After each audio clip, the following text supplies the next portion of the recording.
नमस्कार, आप देख रहे हैं दूरदर्शन किसान मंडी खबर में आपका स्वागत है। आपके साथ मैं हूं अंजू सिंह। अगले आधे घंटे के दौरान हम आपको बताएंगे किस कृषि जिन्स के भाव में आई तेजी, किस में आई मंदी, साथ ही जानेंगे आगे किस ओर जा सकता है बाजार। आज हम खास तौर से बात करेंगे मक्का, प्याज, तिल, जीरा और सेब की। इसके अलावा भी कई और जिन्सों के भाव आप मंडी खबर में जान सकेंगे। लेकिन शुरुआत करते हैं सुर्खियों के साथ। मंडियों में सीमित रही मक्का की आवक, 2 करोड़ टन के पार जा सकती है खरीफ मक्का की पैदावार।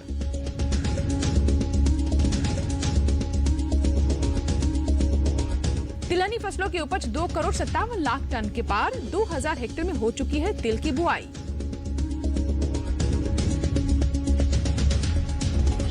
प्याज की उपज में बढ़त का अनुमान, 6 महीने में 16 लाख टन हो चुका है ताजा सब्जियों का निर्यात।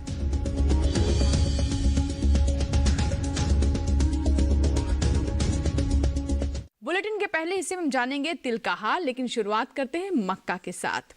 इस साल मक्का की पैदावार में बढ़त का अनुमान है। पहले अग्रिम अनुमान के मुताबिक खरीफ मक्का की उपज लगभग 2 करोड़ टन रह सकती है। हालांकि चालू रबी सीजन में मक्का की बुआई बीते साल के मुकाबले पीछे चल रही है। मक्का के बाजार पर देखिए हमारी ये रिपोर्ट।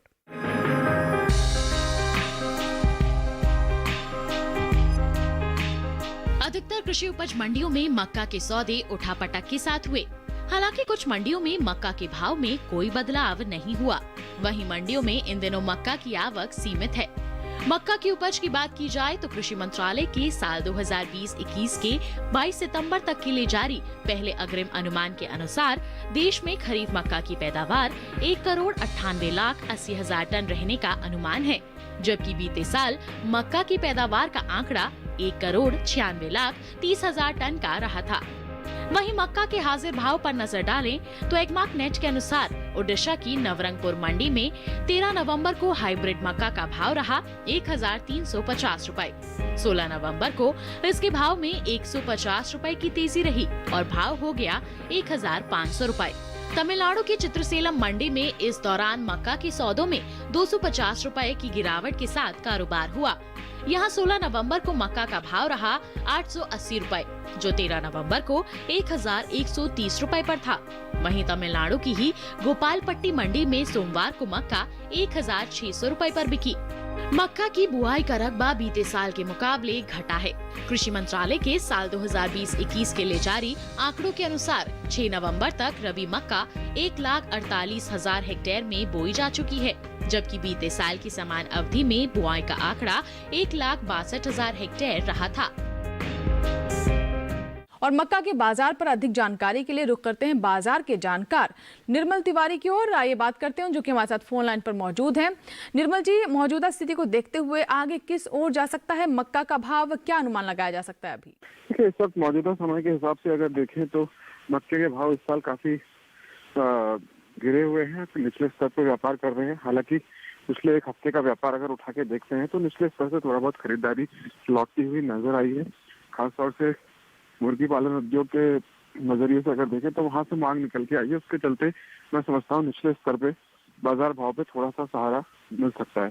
हालांकि बहुत ज्यादा तेजी की यहाँ पे भी उम्मीद नहीं की जा सकती, क्योंकि किसानों के पास उपज अधिक है और जैसे जैसे बाजार भाव में थोड़ा सा फेरबदल हो रहा है तो जो उपज है मंडियों में उसकी आवक में भी बढ़ोतरी देखने को मिल रही है। ऐसे में मैं समझता हूँ मक्के का बाजार फिलहाल एक सीमित दायरे में ही व्यापार करता हुआ नजर आएगा। जी, ऐसे में किसानों को क्या करना चाहिए? फसल बेचें, रोकें, क्या बेहतर रहेगा उनके लिए? किसानों को मेरी सलाह होगी, जो भी उनके पास उपज है थोड़ी थोड़ी मात्रा में इस वक्त मंडियों में लेके आया जा सकता है, बिकवाली करके चला जा सकता है। मध्यम अवधि के लिहाज से अगर देखें तो मैं समझता हूँ फिलहाल अभी मक्के का बाजार एक सीमित दायरे में ही व्यापार करता हुआ नजर आएगा। तो यहाँ पे इंतजार करने का भी ऐसा कोई खासा फायदा नहीं होगा। जो भी उपज है थोड़ी थोड़ी मात्रा में मंडियों में लेके आए और बिकवाली करके चले। निर्मल जी हमारे साथ लगातार बने हुए। आगे बात करते हैं तिल की। इस साल देश में तिलहनी फसलों की उपज में खासी बढ़त का अनुमान है। पहले अग्रिम अनुमान के मुताबिक खरीफ तिलहनी फसलों की पैदावार 2 करोड़ 57 लाख टन के पार जा सकती है। खासतौर पर तिल की बुआई की बात करें तो बीते साल के मुकाबले तिल का रकबा पीछे चल रहा है। 6 नवंबर तक रबी तिलहन की बुआई 2000 हेक्टेयर में हो चुकी है, जो बीते साल के मुकाबले खासी कम है।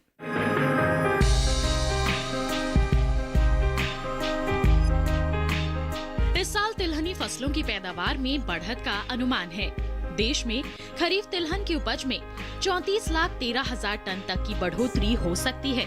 फसल वर्ष 2020-21 के लिए जारी कृषि मंत्रालय के पहले अग्रिम अनुमान के मुताबिक इस साल देश में 2,57,29,000 टन खरीफ तिलहन पैदा होने का अनुमान है, जबकि बीते साल पैदावार 2,23,16,000 टन रही थी।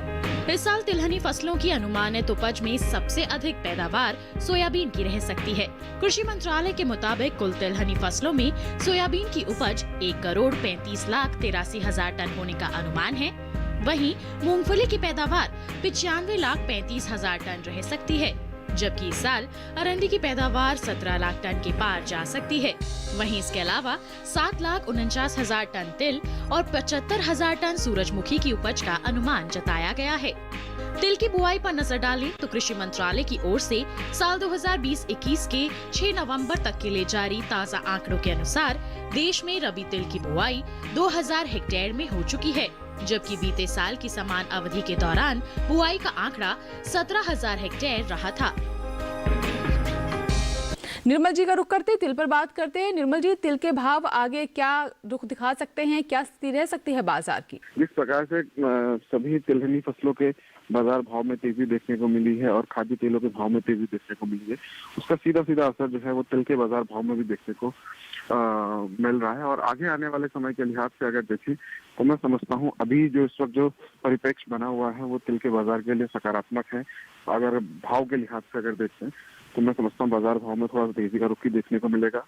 और मुख्य तौर पे अगर देखें तो जो हम भारत में जो तिल का उत्पादन होता है वो उसकी एक बड़े हिस्सेदारी हम लोग उसको निर्यात करते हैं। और निर्यातित मांग के लिहाज से अगर देखें तो कोरिया, जापान, चाइना ये मुख्य देश है जिनकी ओर से मांग देखने को मिलती है। तो वैश्विक मांग किस तरीके की रहती है वो थोड़ा सा देखने वाला पहलू होगा बाजार भाव को एक लंबी अवधि में दिशा देने के लिए। जी, तो ऐसे में किसानों के लिए आपकी तरफ से क्या सलाह रहेगी, क्या बेहतर रहेगा ताकि उन्हें अपनी उपज का बेहतर दाम मिले? उन किसानों के लिए आप क्या कहना चाहेंगे जिनके पास तिल का विकल्प है? किसानों को मेरी सलाह होगी जो भी उनके पास उपज है वो अभी अगर ये जो 2 से 3 महीने हैं, इन 2-3 महीनों को अगर टारगेट करके चलते हैं तो इस समय तिल की खपत में बढ़ोतरी देखने को मिलती है, खासतौर से जनवरी के महीने तक। तो मैं समझता हूँ जो भी बाजार में बढ़ते हुए भाव मिले उसके साथ थोड़ा बहुत बिकवाली करके चलें तो उसमें उनको मुनाफा होगा। निर्मल जी हमारे साथ लगातार बने हुए, लेकिन फिलहाल वक्त हो गया एक छोटे से ब्रेक का। ब्रेक के उस पार बात होगी प्याज और जीरे की। आप कहीं मत जाइएगा, देखते रहें मंडी खबर।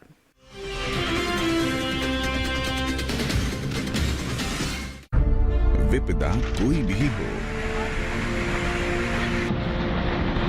पर किसान है सुरक्षित। AIC है ना। भारत सरकार द्वारा स्थापित फसल बीमा विशेषज्ञ कंपनी।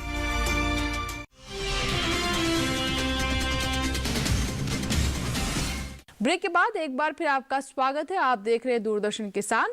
बुलेटिन के इस हिस्से में हम जानेंगे कैसा है जीरे का बाजार, लेकिन पहले हम नजर डाल लेते हैं प्याज पर। बीते 6 महीने के दौरान सब्जियों की निर्यात में खासा इजाफा हुआ है। अप्रैल से सितंबर के दौरान सब्जियों का कुल निर्यात 16 लाख टन के पार पहुंच चुका है। वहीं इस साल प्याज की पैदावार बीते साल के मुकाबले आगे रह सकती है। हाजिर भाव की बात करें तो इन दिनों अधिकतर कृषि उपज मंडियों में प्याज के भाव में तेजी का रुख है।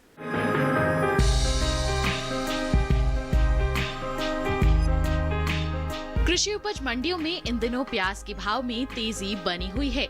वहीं बात इसकी आवक की करें तो सोमवार को अधिकतर मंडियों में प्याज की आवक अन्य दिनों के मुकाबले सीमित रही। एगमार्क नेट के अनुसार देश के अलग अलग राज्यों की मंडियों में प्याज के भाव इस तरह रहे। देश में प्याज की उपज में अहम स्थान रखने वाले राज्य महाराष्ट्र की मंडियों में प्याज के भाव में तेजी दर्ज की गई। महाराष्ट्र की पुणे मंडी में 13 नवंबर को प्याज का भाव रहा 2,750 रुपए। 16 नवंबर को इसके भाव में 250 रुपए का उछाल आया और भाव 3,000 रुपए पर जा पहुंचा। वहीं राज्य की ही कोल्हापुर मंडी में इस दौरान प्याज के सौदे 300 रुपए चढ़कर 3,800 रुपए पर हुए। इसी तरह दिल्ली की आजादपुर मंडी में प्याज के सौदों में 175 रुपए की मजबूती के साथ कारोबार हुआ। यहाँ 16 नवंबर को प्याज का भाव रहा 3,075 रुपए, जो 13 नवंबर को 2,900 रुपए पर था। हालांकि पंजाब की लुधियाना मंडी में इस दौरान प्याज के भाव स्थिर रहे। 13 और 16 नवंबर को यहाँ प्याज बिना किसी उठापटक के 4,000 रुपए पर बिका, जबकि उत्तर प्रदेश की नोएडा मंडी में 13 नवंबर को लाल प्याज का भाव था 3,680 रुपए। 16 नवंबर को इसके भाव में 30 रुपए की गिरावट आई और भाव हो गया 3,650 रुपए। कृषि मंत्रालय के इस साल के लिए बागवानी फसलों के लिए जारी दूसरे अग्रिम अनुमान के मुताबिक देश में इस साल प्याज की उपज बीते साल से ज्यादा रह सकती है। साल 2019-20 में प्याज की कुल उपज 2,67,38,000 टन रहने का अनुमान है, जबकि बीते साल ये आंकड़ा 2,28,19,000 टन रहा था। सब्जियों के निर्यात की बात करें तो कृषि मंत्रालय के ताज़ा आंकड़ों के अनुसार सब्जियों का निर्यात बीते साल के मुकाबले बढ़ा है।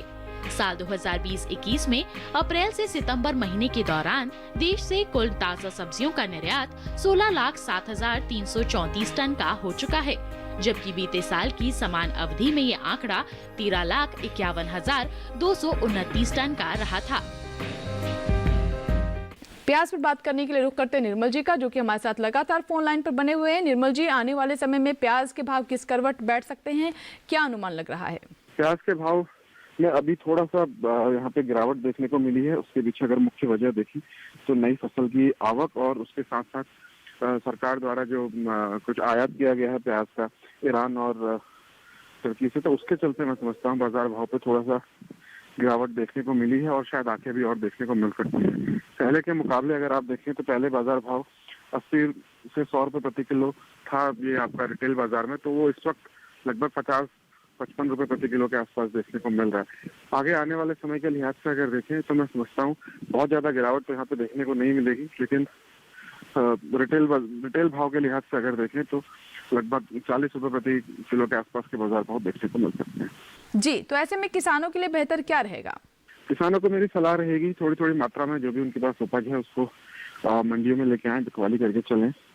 एक औसतन बाजार भाव या एक रेंज अगर दायरा अगर देखें तो दायरे के लिहाज से मैं समझता हूँ खुदरा बाजार में अगर देखें तो लगभग 40 से 60 रुपए प्रति किलो के आसपास प्याज का भाव रहेगा, और वहीं अगर होलसेल बाजार में अगर देखते हैं तो मैं समझता हूँ 30 से 50 रुपए प्रति किलो के आसपास का बाजार भाव देखने को मिल सकता है। तो इस रेंज में जब भी हायर साइड में ऊपरी स्तर पे जब भी भाव देखने को मिले तो बिकवाली करके चले, उससे ऊपर बाजार भाव शायद अभी देखने को ना मिले। निर्मल जी हमारे साथ बने हुए प्याज पर अभी उन्होंने जानकारी दी और किसानों के लिए बेहतर विकल्प क्या हो सकते हैं इसके बारे में भी उन्होंने बताया। आगे फिर हम उनसे बात करेंगे। फिलहाल अब बात कर लेते हैं देश की अलग अलग मंडियों में कैसे रहे भिंडी के भाव। शुरुआत करते हैं केरल की अरूर मंडी से, जहाँ पर भिंडी का भाव रहा 2,100 रुपए।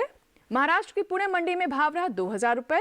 दिल्ली की आजादपुर मंडी में भाव रहा 1,600 रुपए। सभी भाव आवक और गुणवत्ता के अनुसार हैं।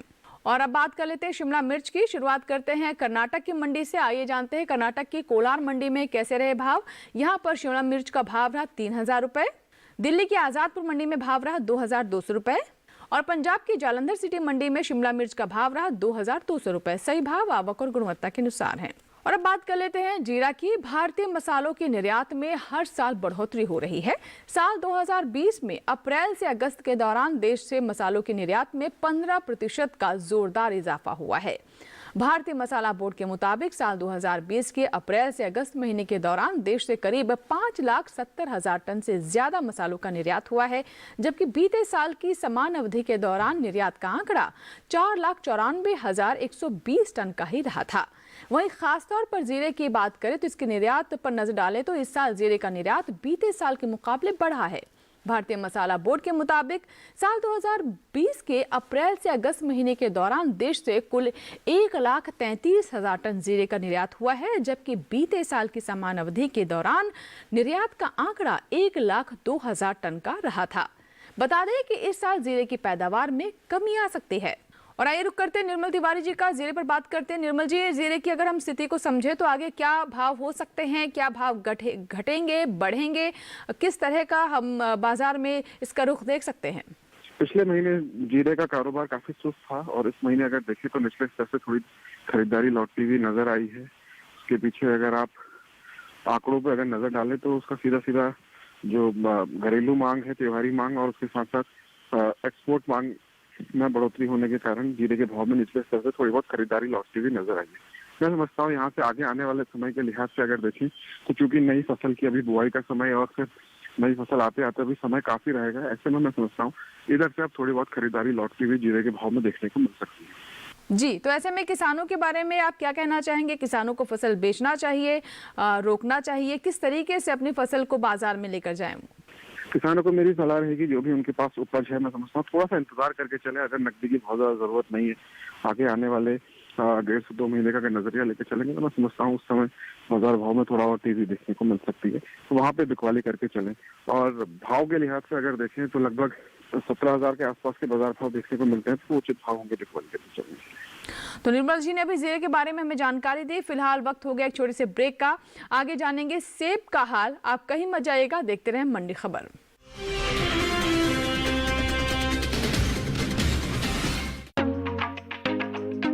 किसानों के लिए उम्मीद की नई किरण, खाद्य प्रसंस्करण, तरक्की के दरवाजे खोलता, रोजगार के नए अवसर उपलब्ध कराता, किसानों की आमदनी बढ़ाता, खेतों से बाजार तक किसानों ने की भविष्य की तैयारी।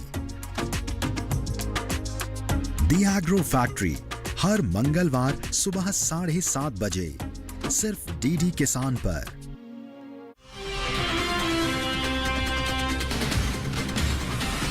ब्रेक के बाद एक बार फिर आपका स्वागत है। इन दिनों कृषि उपज मंडियों में सेब की आवक सामान्य बनी हुई है। 16 नवंबर को सेब के प्रमुख उपज वाले राज्यों में आवक ठीक ठाक रही। इसके भाव की बात करें तो एगमार्क नेट के अनुसार सोमवार को महाराष्ट्र की पुणे मंडी में सेब का भाव रहा 9,000 रुपए, दिल्ली की आजादपुर मंडी में भाव रहा 3,576 रुपए, पंजाब के जालंधर सिटी मंडी में सेब का भाव रहा 2,800 रुपए, जबकि उत्तर प्रदेश की नोएडा मंडी में सेब के सौदे 5,425 रुपए पर हुए। फलों के निर्यात की बात करें तो कृषि मंत्रालय के ताजा आंकड़ों के अनुसार इस साल देश में फलों का निर्यात घटा है। साल 2020-21 में अप्रैल से सितंबर महीने के दौरान देश से कुल फलों का निर्यात महज 2,76,775 टन का ही हो पाया है, जबकि बीते साल की समान अवधि के दौरान यह आंकड़ा 3,24,733 टन का रहा था। बता दें कि इस साल कृषि मंत्रालय की ओर से जारी ताजा आंकड़ों के अनुसार सेब की उपज में बढ़त का अनुमान जताया गया है। निर्मल जी से बात कर लेते हैं, हमारे साथ लगातार फोन लाइन पर बने हुए हैं। निर्मल जी, सेब के बाजार पर नजर डालें तो आपको क्या नजर आता है, क्या स्थिति रह सकती है भाव की? इस साल सेब के उत्पादन में बढ़ोतरी होने के कारण बाजार भाव थोड़ा सा मंदे हैं, थोड़ा फीके हैं, और आगे आने वाले समय के लिहाज से भी अगर देखें तो मैं समझता हूँ बाजार फिलहाल एक दायरे में ही व्यापार करता हुआ नजर आएगा। बहुत ज्यादा तेजी यहाँ पे फिलहाल इस साल सेब के भाव में देखने को नहीं मिलेगी। और उसके पीछे का अगर कारण देखें तो उत्पादन में बढ़ोतरी, और जिस तरीके से इस साल शरद ऋतु का अभी जो शुरुआती आकलन आया है, इस बार ठंड ज्यादा होने की आसार है, तो उसके चलते कहीं ना कहीं ये भी कयास लगाए जाएंगे कि आने वाले वर्ष में उत्पादन में और बढ़ोतरी देखने को मिल सकती है। उसके चलते मैं समझता हूँ सेब का भाव अभी दायरे में ही व्यापार करता हुआ नजर आएगा। जी, तो ऐसे में किसानों के लिए बेहतर क्या रहेगा, उनके लिए क्या अच्छा विकल्प हो सकता है ताकि उन्हें अच्छे भाव भी मिले? किसानों को मेरी सलाह होगी जो कि उनके पास उपज है थोड़ी थोड़ी मात्रा में मंडियों में लेके आया जा सकता है, बिकवाली करके चला जा सकता है। प्रोक्योरमेंट सेंटर अगर उनके पास है तो थोड़ा बहुत उसको कोल्ड स्टोरेज में भी रखा जा सकता है, और आगे आने वाले 2 महीने का अगर टारगेट लेके चले तो मैं समझता हूँ ये उचित समय होगा बिकवाली करके चलने के लिए। तो निर्मल जी ने अभी सेब के बारे में हमें जानकारी दी। निर्मल जी, बहुत बहुत शुक्रिया हमसे जुड़ने के लिए और तमाम अलग अलग कृषि जिन्सों के बारे में जानकारी देने के लिए, किसानों को सही सलाह देने के लिए बहुत बहुत धन्यवाद आपका। उम्मीद करते हैं कि आपकी सलाह से किसानों को फैसला लेने में आसानी होगी। धन्यवाद। बढ़ते आगे और बात कर लेते हैं गाजर की। शुरुआत करते हैं केरल की अरूर मंडी से, जहां पर गाजर का भाव रहा 4,100 रुपए। महाराष्ट्र की पुणे मंडी में भाव रहा 2,750 रुपए और दिल्ली की आजादपुर मंडी में भाव रहा 1,760 रुपए। आपको बता दें कि सभी भाव आवक और गुणवत्ता के अनुसार हैं। और अब बात कर लेते हैं टमाटर की। शुरुआत हरियाणा की गोहाना मंडी से, जहां पर टमाटर का भाव रहा 2,500 रुपए। कर्नाटक की कोलार मंडी में भाव रहा 1,467 रुपए। महाराष्ट्र की कोल्हापुर मंडी में भाव रहा 2,000 रुपए। सही भाव आवक और गुणवत्ता के अनुसार हैं। इसी के साथ ही आज के मंडी खबर में फिलहाल इतना ही। उम्मीद है कि किसानों को अपनी उपज का सही भाव लेने में मंडी खबर से मदद मिल रही होगी। फिलहाल लेते हैं विदा, नमस्कार। लेकिन आप बने रहें दूरदर्शन किसान के साथ।